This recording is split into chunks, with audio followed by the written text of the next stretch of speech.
Assalamu alaikum урматтуу достор. Бүгүн 11 май 2020 жыл. Мен азыр Майлы Суу шаарынын жогору жагында турам.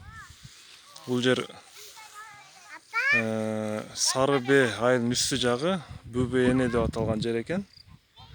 Аябай кооз жер чынында. Таң калдым кооздугуна. Демек укмуш жер. Табияттын жашылдыгын караңыздар, тоолордун долонолуу тоолор.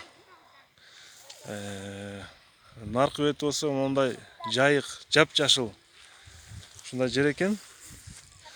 Чындыгында мен бул жерге биринчи жолу келишим. Аппак болгон тиги дарактар, бака терек. Кучагы 2-3 адамдын кучагы адан жетет экен. Табият аябай сонун, салкын, шапата болуп турат экен бу жер.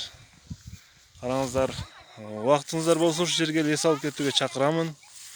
Биз да бүгүн убакыт бөлүп атайын ушул жака кирдик. Жаңактуу жер экен. Долонолуу, сонун жер.